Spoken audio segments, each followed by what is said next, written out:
MPO Venkateswararao గారు, MEO Nagaiah గారు, DT Shivakumar గారు, మన ఎక్స్ వైస్ ఎంపీపీ కంది సుబ్బారెడ్డి గారు, ఈరోజు కొత్త రేషన్ కార్డులు పంపిణీ సందర్భంగా హాజరైనటువంటి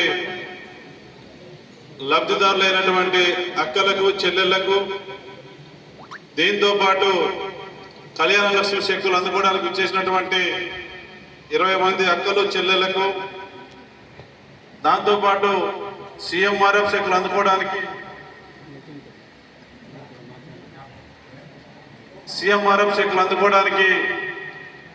23 మంది ఇచ్చేసినటువంటి లబ్ధిదారులందరికీ, అదేవిధంగా నాతో పాటు వచ్చినటువంటి కాంగ్రెస్ పార్టీ నాయకులకు, కార్యకర్తలకు, మిత్రపక్షాల నాయకులకు, మీడియా మిత్రులకు నా తరఫున, కాంగ్రెస్ పార్టీ ప్రభుత్వం తరఫున నమస్కారాలు తెలియజేస్తా ఉన్నాను.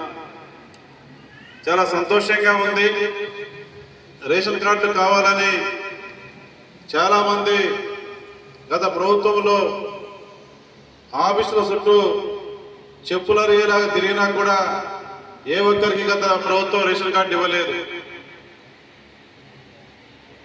రేషన్ కార్డులకు సంబంధించి కొత్త రేషన్ కార్డులు రాకపోవడం వలన గత 10 ఏళ్ల బీఆర్ఎస్ పాలనలో చాలామంది పేద కుటుంబాల వాళ్ళు, మధ్యతరగతి కుటుంబాల వాళ్ళు చాలా నష్టపోయారు ఆర్థికంగా. రేషన్ కార్డు ఉంటేనే ఏదైనా వస్తుంది.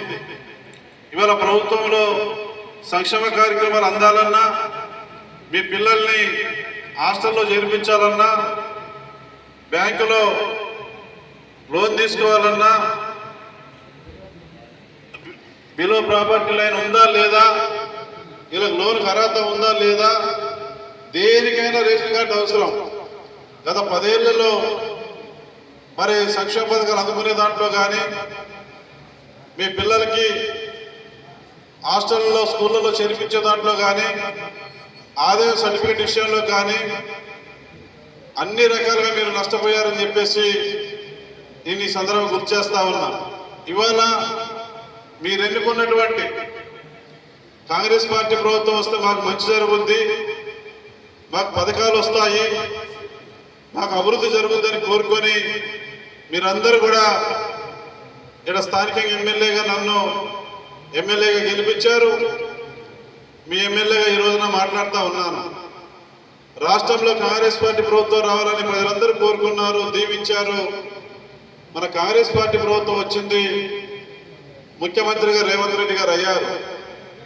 ఈ 18 నెలల కాలంలోనే అనేక సంక్షేమ కార్యక్రమాలు ప్రవేశపెట్టి అతి తక్కువ సమయంలో అన్ని వర్గాల ప్రజల యొక్క ప్రేమ విమానాలు, ఆధార విమానాలు పొందినటువంటి ముఖ్యమంత్రి ఎవరైనా ఉన్నారంటే మన దేశంలో, తెలంగాణ రాష్ట్రంలో రేవంత్ రెడ్డి గారు అని చెప్పేసి నేను చెప్తా ఉన్నాను.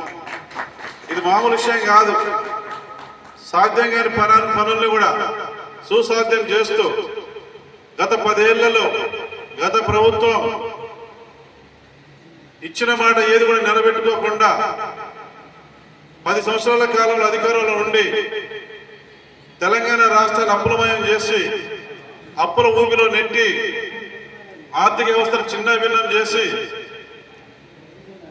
ఆర్థిక పరిస్థితులు కల్పించి ఈ రాష్ట్ర ప్రభుత్వం ముందుకు పోకుండా అనేక అడ్డంకులు ఇవాళ వచ్చినా కూడా, ఆర్థిక ఇబ్బందులున్నా కూడా ఏమాత్రం కూడా ఆధార్యపడకుండా మొండి ధైర్యంతో మన ముఖ్యమంత్రి రేవంత్ రెడ్డి గారు, మన మంత్రులు, కేబినెట్ మంత్రులు అందరూ కూడా ఇచ్చిన మాట ప్రకారం మాట నిలబెట్టుకునే దానికోసం ఎన్నికల ముందు ఏదైతే వాగ్దానాలు చేసిందో అవన్నీ కూడా నెరవేర్చే క్రమంలో ఒకదాని తర్వాత ఒకటి అమలు చేస్తూ మన గవర్నమెంట్ ముందుకు పోతా ఉంది. ఎన్ని ఇబ్బందులున్నా సరే మనకు పోయిన ముఖ్యమంత్రి గారు 10 సంవత్సరాలు అధికారంలో ఉన్నారు.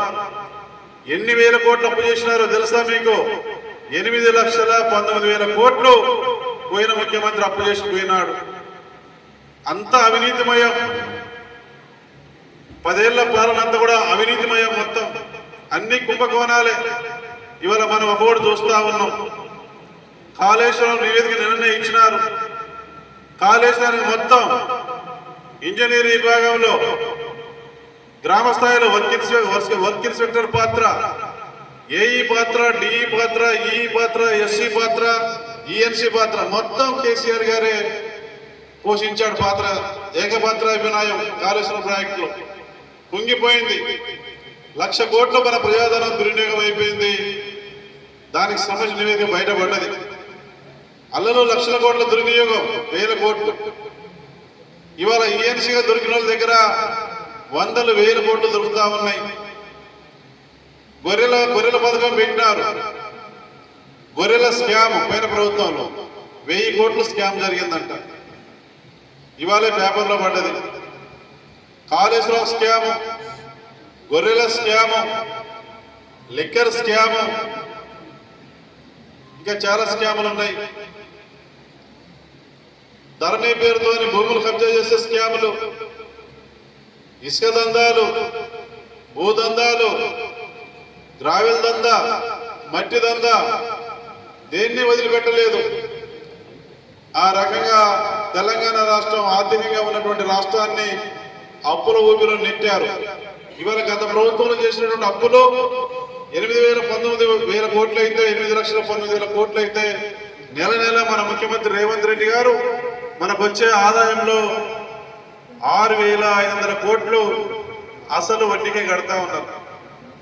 మామూలు కాదు, నెలకొచ్చి 6,500 కోట్లు గత ముఖ్యమంత్రి గారు చేసినటువంటి అప్పులకు వడ్డీలు కడతా ఉన్నాడు మన ముఖ్యమంత్రి రేవంత్ రెడ్డి గారు. ఇంత ఇబ్బంది ఉన్నా కూడా ఏ పథకం ఆగిపోకుండా ఇవాళ ఆర్టీసీ బస్సుల్లో మహిళలకు ఉచిత ప్రయాణం, 200 యూనిట్ల ఫ్రీ కరెంటు, 500కి గ్యాస్ వంట సబ్సిడీ పథకం, సన్న బియ్యం, రేషన్ కార్డు ఉన్న వాళ్ళందరూ కూడా సన్న బియ్యం దేశంలో ఎక్కడ లేదు. కొత్త రేషన్ కార్డు ఇచ్చే కార్యక్రమం, ఇందిరమ్మ ఇల్లు. ఇప్పటికే మన నియోజకవర్గాన్ని మొదటి విడతలో నియోజకవర్గానికి 3,500 ఇల్లు వస్తే మన నియోజకవర్గానికి 6,000 ఇల్లు వచ్చినాయి. ఏప్రిల్ నెలలో హౌసింగ్ శాఖ మంత్రి గారు పొంగులేటి శ్రీనివాసరెడ్డి గారు మన నియోజకవర్గ పర్యటనలో 3,500 ఇల్లు సరిపోవు, ఇంకా ఏ ఇల్లు కావాలంటే హైదరాబాద్ పోయి ముఖ్యమంత్రి గారితో మాట్లాడి ఏ ఇల్లు మంజూరు చేసినారు. ఈ 3,500 ఇల్లు 1000, 4,500 ఇల్లు. మొన్న పోయిన నెల బోరుగంపాట్లో పొంగులేటి శ్రీనివాసరెడ్డి గారు వచ్చినారు ఇందిరా మహిళా శక్తి సంబరాలకు. మాట్లాడేటప్పుడు ఇంకా నాకు ఒక 1,500 ఇల్లు కావాలని కోరగానే మంత్రి గారు మాట్లాడుతూ మీ ఎమ్మెల్యే గారు ఇంకా 1,500 ఇల్లు కావాలని అడిగారు, ఇంకొక 1,500 ఇల్లు మంజూరు ఇస్తానని చెప్పేసి ప్రకటించారు. మామూలు విషయం కాదు ఇది. 3,500 ఇల్లు, 1000, 4,500, ఇవి 1,500, మొత్తం 6,000 ఇల్లు ఒక సంవత్సరంలో. 6,000 ఇంటూ 5 లక్షలు, ఎన్ని కోట్లు? పేదవాళ్ళు ఇల్లు కట్టుకుని ఒక ఇంటికి 5 లక్షలు, 6,000 ఇంటూ 5 లక్షలు అంటే 300 కోట్లు. నాకు తెలిసి పినపాక నియోజకవర్గంలో పేదవాళ్ళు, గడ్డి గుడిసెల్లో ఉండేవాళ్ళు, రేగులిళ్లలో ఉండేవాళ్ళు, బరకాలు వేసుకొని జీవించే వాళ్ళు ఎవరైతే ఉన్నారో రెక్కల మీద బతికే పేదవాళ్ళ కోసం మన నియోజకవర్గానికి 6,000 ఇల్లు చరిత్రలో రాలా. రికార్డు ఇది. పినపాక నియోజకవర్గానికి 6,000 ఇల్లు రావడం అనేది రికార్డు. 300 కోట్ల రూపాయలు. ఇక్కడ ఒక్కరిద్దరు అక్కడ మాట్లాడుతూ చెప్పినారు, రేషన్ కార్డు వచ్చింది, బాగానే ఉంది, సన్న బియ్యం వస్తున్నాయి, కడుపు నిండా భోజనం చేస్తామని చెప్పినారు. ఇక్కడ మాట్లాడినాడు అక్కలు. ఇందిరా మిల్లు కూడా రాలేదని చెప్పినారు. నేను అడుగుతా ఉన్నాడు, కూర్చున్నాడు అక్కలకు, చెల్లెలకు, అందరికీ చెప్తా ఉన్నా నేను, ఇందిరా మిల్లు మీ అందరికీ కట్టించే బాధ్యత నాది. మీ ఇంట్లో అన్నగా తమ్ముడుగా నేను చెప్తా ఉన్నా నేను. మన గవర్నమెంట్ ఉంది, మన కాంగ్రెస్ పార్టీ ప్రభుత్వం ఉంది, మీ ఎమ్మెల్యేగా నేనున్నాను. ఇక్కడ మనస్ఫూర్తిగా చెప్తా ఉన్నా, ప్రేమతో అభిమానంతో చెప్తా ఉన్నా. ఈ పినపాక మండలంలో 23 పంచాయతీలు ఉన్నాయి. 23 పంచాయతీల్లో ఉన్నటువంటి అర్హత ఉన్నటువంటి పేదవాళ్ళందరికీ ఇందిరా మిల్లు కట్టించే బాధ్యత నాది అని మాటిస్తా ఉన్నాం. ఈడ కూర్చున్నటువంటి ఎవరైతే రాలేదని చెప్పినారో దరఖాస్తు రాసి ఆధార్ కార్డు పెట్టి నాకు ఇవ్వండి. మన ఎంపీడీఓ గారు ఎంక్వైరీ చేస్తారు. అర్హత ఉంటే వెంటనే మీకు శాంక్షన్ ఇస్తే ఇల్లు నాది బాధ్యత. ఆ రకంగా ప్రతి పేదవాడికి ఇందిరా మిల్లు కట్టించే బాధ్యత దశల వారీగా నాది అని మీ ఎమ్మెల్యేగా నేను మాట ఇస్తా ఉన్నా. ఇందిరా మిల్లు ప్రతి ఒక్కరికి కట్టిస్తా. అందులో ఏమాత్రం కూడా ఆందోళన చెందకండి, ఆధైర్యపడకండి. 4 రోజులు అటు ఇటుగా అందరికి ఇందిరా మిల్లు ఇచ్చి సొంత ఇంటి గారు నెరవేర్చే బాధ్యత మీ కుటుంబంలో సభ్యుడిగా మీ ఎమ్మెల్యేగా నాది బాధ్యత అని మీ అందరికి తెలియజేస్తా ఉన్నా. ఈ మండల ప్రజలకు కూడా నేను తెలియజేస్తా ఉన్నా. ఆ రకంగా ఇందిరా మిల్లు అందరికి ఇవ్వడం జరుగుతుందనే విషయాన్ని ఈ సందర్భంగా నేను గుర్తు చేస్తా ఉన్నా. ఇది మామూలు విషయం కాదమ్మా. కాంగ్రెస్ పార్టీ ప్రభుత్వాన్ని మీరు భవిష్యత్తులో ఎప్పుడు కూడా మర్చిపోవద్దు.